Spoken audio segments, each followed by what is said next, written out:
Hey guys, it's Sunday. I'm starting seeds. I'm in a robe. In all reality, it's cold again today. I was really enjoying my fake spring, but unfortunately, winter has returned. But it is nice and warm in the greenhouse, so I can get away with just a robe. And then hopefully, I get so warm that I have to take it off, and pretend that it's springtime. But I am in here because I wanted to talk to you about cool flowers. Really, the queen of cool flowers is Lisa Mason Ziegler. I've been following her for a few years now, and I'm feeling more confident. For one, I'm working on a permanent bed system. So all of my beds are 30 inches wide and roughly 50 feet long. Some are more than that, but that's what I'm working on. And before this year, I never had any place established enough to really do cool flowers. Cool flowers just means flowers that can handle cool temperatures, like frost.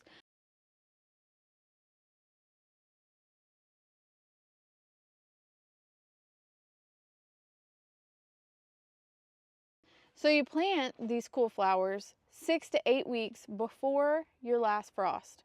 So my last frost is around May 10th.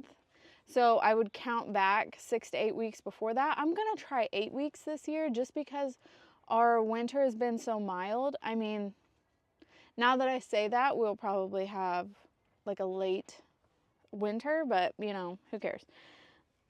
That's just how things go sometimes. But I'm going to try to account for an early spring. So I'm going to do 8 weeks before my last frost, which would be mid-March.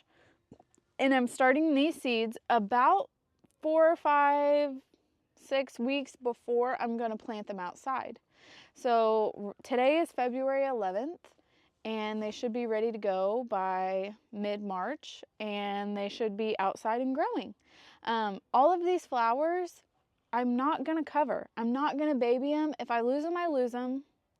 And if they stay alive, we'll be blessed with lush flowers in June, which is the hardest month to hit for flowers because you're out of your early spring flowers like tulips. Those are long gone, and your ranunculus are probably done by then. And your warm season annuals aren't coming till July, and so I'm trying to fill the gaps that I've experienced in the past. The pain of having nothing on both the veggie and the flower side, but I'm just going to talk about flowers today because that's mainly what I'm starting.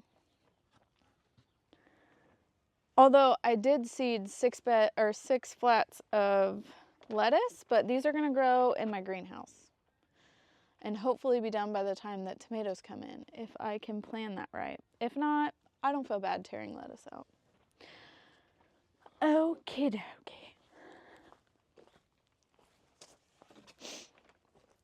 So there's a whole list that you can find. Like I said, Lisa Mason Ziegler really coined this. Not that it wasn't a thing before, but she really just made it easily digestible. Like, she's done the most experiences and she talks a lot about it. So I'll give you the running list of what I'm going to be planting, what has worked for me in the past, and what is new for me. So what's new for me this year, I'm growing agrostemma, which is basically like a spring cosmo in my head. Like, they've got like the dainty, flowy, and then just the single flower on the top. Well, it has side buds, but you get it. Agrostemma, Ammi. I've grown Ammi in the past, and I've always grown green mist, and I don't love it. I find that I pick it like twice, and then I just leave it. So I'm trying a different variety called, it's either Queen of Africa or African Bride. I can't remember, but it's for sure like a lady from Africa. That is in the name. And it's just got more of a spread out umbel, kind of like Queen Anne's lace, like the weed that you see outside. I really like it. I pick more regular Queen Anne's lace foraged around my property than I did the seeds that I planted. So we'll see. Bachelor button. I've never really super successfully grown bachelor button because I'm supposed to direct sow it, but I am just not a direct sower. I'm not. I've got a high weed pressure, and so they always get taken over or they get lost, and then I just end up throwing a tarp over it and calling it a day. So I'm gonna try to transplant some, and I'm gonna try to warm up my soil and then direct seed. And so I'll show you that later, but that'll be about mid-March. By the time that I'm ready to transplant these transplants, that's when I'm gonna be sowing outside, if I'm going to choose to sow. Baby's Breath, Covent Garden. I grew this before, but the stems were really short, and I think that if I give it a longer cool season, the stems will elongate, so we're gonna try that. Bupleurum, I've never successfully grown Bupleurum, but everybody raves about how great of a filler it is, and I need it. And when something doesn't work for me, it makes me mad, so I have to get it right. So we'll see. I'm growing Campanula for the first time, which common name is Canterbury Bells. Beautiful. I hope it works.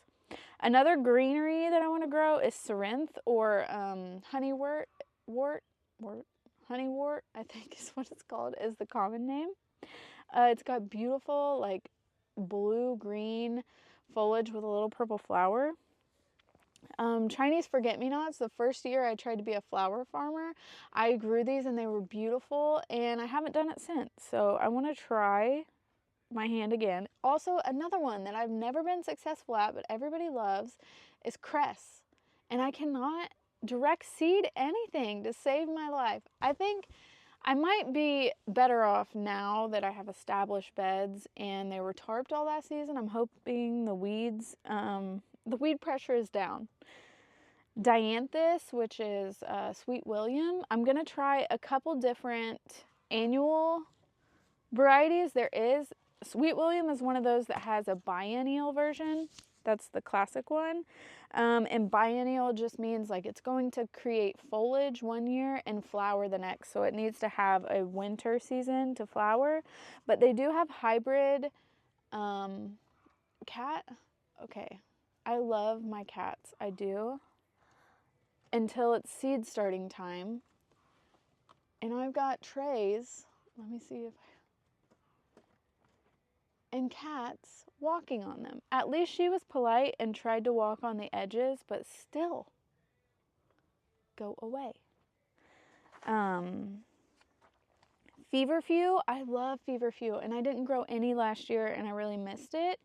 I love just the classic, like, little tiny daisy looking one, the yellow center and the white petals. That's the single variety.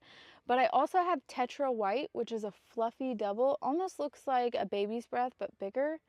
And another one, Vegmo Sunny Ball, I think is what it's called. And that's like a golden sunshine, would look great with like the spring pinks.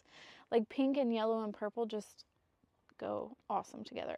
So another one I'm trying for the first time is Digitalis, or Foxglove. Another one that the traditional version is a biennial, but they're making hybrids that flower the first year, and I love them. I don't really know how I'm gonna incorporate them in bouquets, but I'm gonna figure out a way because they just look so like a fairy could live inside of there or something. I don't know. They look magical. Larkspur is another one that loves to be direct sown, and I'm going to try both. I'm going to try to direct sow it, and I'm going to try to transplant it.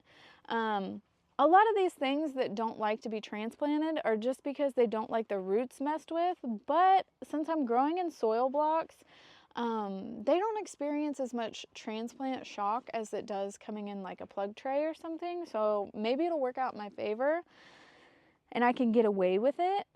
We'll see. This is an experiment. I've got lots of seed, you guys. Look how much seed I have, and probably even more inside. So I just need to use up seed that I have. And so if it works, great. If it doesn't, I'm only out a few dollars of seeds. Nigella. So the main reason I want to grow Nigella is for the pods, because I want to do tons of dried flowers this year so we can make beautiful wreaths this fall. And Nigella creates really pretty pods, like seed pods. And so the varieties I'm growing I think that one is actually African Bride. That's like the white with the black center and then like the blue mix. Like I said, I'm not super interested in what their petals look like. I just mainly want that pod when it dries. I'm gonna try Iceland poppies. I did this 2 years ago and then I accidentally fried the tray in my little greenhouse. So I'm gonna try better this time to not forget about them. And Rudbeckia, so I don't love Rudbeckia. For me, the stems aren't ever super long, which this year actually I'm gonna try to overwinter. So Rudbeckia is hardy in my zone down to zone 5 to overwinter, but that'll be another video for another day. But the ones that I'm gonna try, because I keep trying them, are Indian Summer. That's the classic like large sunflower looking one, and Triloba, which is the tiny one. And I think that one's, I mean, they're semi perennial anyway, like a tender perennial. They look awesome in bouquets because they're like a spray, so you get like 6 on one stem and then you just tuck it in. And I love Sahara, but the problem that I've had is I think that those are fall colors and then it blooms in July and I never use it.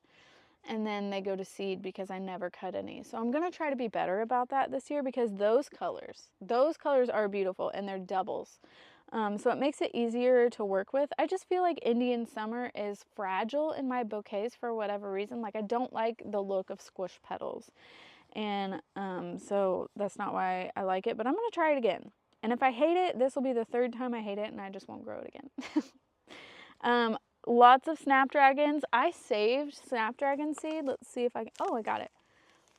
And there is no way in HE double hockey sticks am I going to be able to pick all the snapdragon seed off the chaff, because if you've grown snaps before, you know that the seeds are itty bitty. And so what I plan to do for this is just do an open flat. So like fill an inch or 2 of soil in the bottom of a 10-20 tray and just sprinkle them in. And then I can pick them out once they've come up for a few days and are a little stronger than when they first come up, and I'll prick them out and then I'll put them in the tray. So that's a little trick that you can do with tiny seeds. If like you can't see them, like they're so small, like my mom has trouble seeing little tiny seeds and handling little tiny seeds, that's an easy trick that you can just prick them out after they've popped up and you can handle them a lot easier. Snapdragons actually have 3 or 4 groups, growing groups, which means that the first 2 groups are for cool season, and then groups 3 and 4 are more of an all season variety. And I think they flower on day length, to be honest with you, but I'm not 100% sure, so don't catch me on that. But I do know that the Chantilly, which is like the kind of open-faced ones, those are group 1 or 2, I believe. So I'm going to do those first. I'm going to do 2 successions of these cool flowers. One right now in week 7. When you're a market gardener and farmer, you work in weeks, and so this week is week 7, and then in 4 weeks I'll do another succession of all these. So this time I'll do Chantilly and then the save seed because I have a bajillion and I don't care if they work or not. And then my second succession I'll do Potomac. I've got to have status, and I'm gonna plant 10 times more than I did last year because I just did not have enough. I had enough for bouquets and some to dry, but I want like gallons of status, dried status, because it's beautiful, it keeps its color, it holds really well, it lasts forever in a vase because it's just a tough flower. I am going to do the Seeker mix, which is like the classic purple, yellow, blue, pink maybe it might be in there, I'm not sure. It's like your classic status. And then I bought apricot, but I only have a few seeds of it. Actually, I found it. I must have ordered it from M.I. Gardener at some point, but I cannot wait. Apricot, peach, blush, pink. Those are my favorite color palettes, so I'm excited about that. And I'm gonna try sweet peas again. I've tried them before once again, probably just too late, so the stems weren't very long. So now that I have a good jump and I'm planting them when I should be, I just have high hopes because they smell amazing. What they lack in vase life, because really it's only like 3 or 4 days, they make up for in just Bath & Body Works sweet pea smell. It really does smell like that. A couple more, I'm almost done. Straw flower. Another one that I'm going to be planting by the 1,000. Not actually 1,000, but you know what I mean. I love it. It is actually one of my favorite flowers. I love the way it sounds. I love that it's like kind of metallic looking sometimes because it's crunchy. I love that it dries and it holds its color. And so I just want to plant so much more. Last year, I definitely did not have enough at all. Plus, I got overwhelmed with the dahlias and then I never picked straw flower because who wants a straw flower when you have dahlias? And then the last one is yarrow. It's beautiful. It fills out a bouquet. It's somewhat perennial, but it doesn't, all the colors aren't as strong of a perennial as the classic ones are, like white and yellow. Those are the ones that always come back. And then so I treat it like an annual and I plant it every year, and I'm gonna grow the Colorado, which is like the classic pink, yellow, all the colors. And then another variety is Flower Burst Fruit Bowl or something like that. And it's like fun, like purple, pink, like fruity colors. I'm going to start all my flowers. In years past, I've used the hand blocker, the 3/4 inch, like the little itty bitty one. And that works honestly great. Flowers do not need that much soil.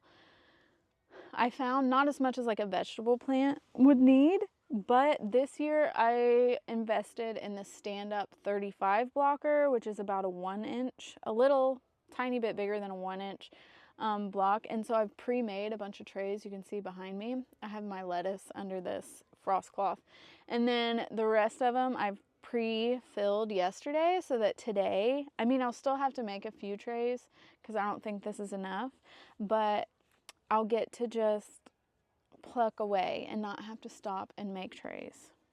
So I don't think it's too late, especially if you're in a zone like me, to start thinking about cool flowers. You still have time. But I'm trying to be organized. This is like my little journal, my diary, so that I can go back and see when I started these. I'm also, look at me being big girl and organized. I have a list with the date on it of everything that I'm gonna start, because record keeping, while it's not fun and you think you're gonna remember, you're not gonna remember. So that was my little chat about cool flowers. One more trick before I leave you. Okay, so most of my flower seeds I have in this gallon baggie. These are my cool flower seeds. I have a few that I just bought this year that didn't make it into the baggie. But what I do is I have all my seeds in a baggie with a big desiccant pack. You can buy these online. My mom gave some to me. I think she got them from her work, but it just absorbs the moisture. And for about 2 weeks or more, I've put these in my freezer. They start to grow after they've gone through a freeze, like in nature, you know, when the ground is thawing out and it starts to get a little warmer to spring, they start to germinate. So I'm just like replicating a winter by putting them in the freezer. But any moisture that would have been in there is absorbed by the desiccant pack. That's just kind of keeping my seeds better for longer, keeping the germination rates up. So a little trick for those tough to germinate spring flowers is to pop them in the freezer for a good 2 weeks and then sow them. And if they have a thick seed coat like Bells of Ireland, soak them before you plant them. After you get them out of the freezer, pop them in a jar for a few hours or days, because that seed coat is really thick and that will make your germination better. I'm hoping. This is what Lisa told me to do, okay? Because every other time I've tried to sow Bells of Ireland, it has never worked. I got like 2 last time, and I definitely need more than 2 to fulfill my orders. So I'm gonna get to work. See you guys later.